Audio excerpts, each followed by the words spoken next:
Hi hello नमस्कार, मी स्नेहा तुमचं सगळ्यांचं आणखी एका नवीन व्हिडिओमध्ये खूप मनापासून स्वागत करते। आज आहे रविवार, होळी। तुम्हाला सगळ्यांना माझ्याकडून होळीच्या खूप साऱ्या शुभेच्छा। तर आता इथं होळी पेटवण्यासाठी मी तर रांगोळी काढली, मध्ये होळी पेटवण्यासाठी थोडीशी जागा ठेवली आहे आणि इथं होळीसाठी लागणारा ऊस, त्यानंतर या गमेल्यामध्ये गौरे आहेत, इथं त्याचं ताट केलेलं आहे, होळी पेटवण्यासाठीचं नैवेद्य वगैरे आहे। आणि ह्यांच्याकडे ना मम्मीकडे त्यांच्याकडे होळीमध्ये हे असं टाकतात, हा एक साप आहे, ही गोम आहे आणि हा विंचू आहे, ते पण होळीमध्ये टाकलं जातं। कारण आपण होळीमध्ये ज्या काही आपल्यामधल्या ज्या काही वाईट गोष्टी आहेत, निगेटिव्हिटी आहे, तर त्या सगळ्या गोष्टी होळीच्या अग्नीमध्ये जळून राख होते असं म्हणतो। त्याचबरोबर स्वतःच्या कुटुंबासाठी पण ज्या काही गोष्टींपासून कुटुंबाला नुकसान होऊ शकतं, जसे हे विषारी प्राणी आहेत, साप वगैरे हे, तर ते पण त्या होळीमध्ये त्याच्यामध्ये टाकले जातात की त्यांच्यापासून माझ्या कुटुंबाचं रक्षण होऊ म्हणून। तर ते आपल्या गव्हाच्या कणकेपासून केलेले आहेत, त्याचा आकार देऊन त्याला तळलेला आहे। आणि पुरणपोळ्या वगैरे काही केल्या नव्हत्या, पुऱ्याच केल्या होत्या, कारण त्यामुळे मग पुरीवरतीच गुळाचा नैवेद्य, कारण होळीला गुळाचा नैवेद्य असतो। आणि इथं वरती हा सगळा मांडव घातलेला आहे, कारण उद्या धुलीवंदनच्या दिवशी त्यांच्याकडे पंगत असते, म्हणजे एक दिंडी येते, ज्या आता शिष्टीला पैठणला जाण्यासाठी ज्या दिंड्या निघालेल्या आहेत, तर त्यातली एक दिंडी त्यांच्याकडे उद्या येत असते, तर त्याचीच ती तयारी केलेली आहे मांडव वगैरे देऊन। आणि इथं खाली होळीची तयारी केली आहे। आणि राज इकडे चाललाय, तिकडे पाठीमागे सगळ्या गायी वगैरे बांधलेल्या आहेत, तर तो तिकडे चालला होता। तर इथं मम्मीने होळी जी आहे तर ती पेटवली आहे।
हरियाली खुशहाली,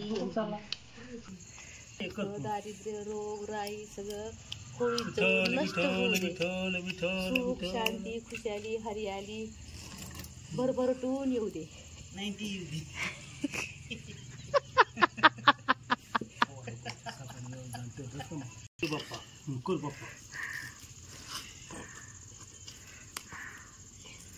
जोडी जोडीने टाकी तुझी जुडी बसली मांडी करून।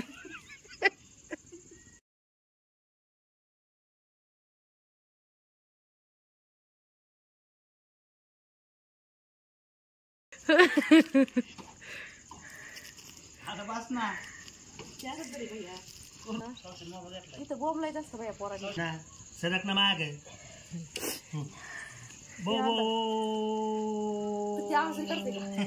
त्याला एकदा दाखव नाही बघ राजा असं वा वा वा वा. अरे आवाज काढ ना.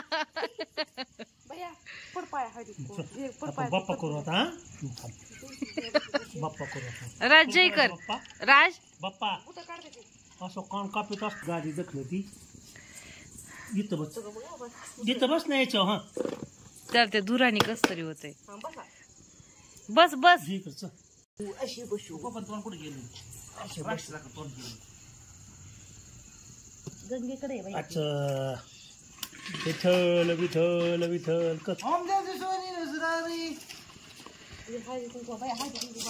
पाया पडा पाणी फिरवा. अच्छा तुला करायचा बाप्पा. थोडंच लावा त्याला डोळ्यात जात ते. थांबा बाप्पा करायचा वरती कर. अच्छा आता टिक्की इकडे बघ राज. ऐका करा आता बाप्पा. अच्छा पालत्या हाता नसतात पाया पडत कधी. असं करायचं. हा इथून हात जोडा. बाप्पा कर ना. इकडे मला सांगते पुवत आहे त्याला ती. कर बाप्पा आता बस. देव बाप्पा.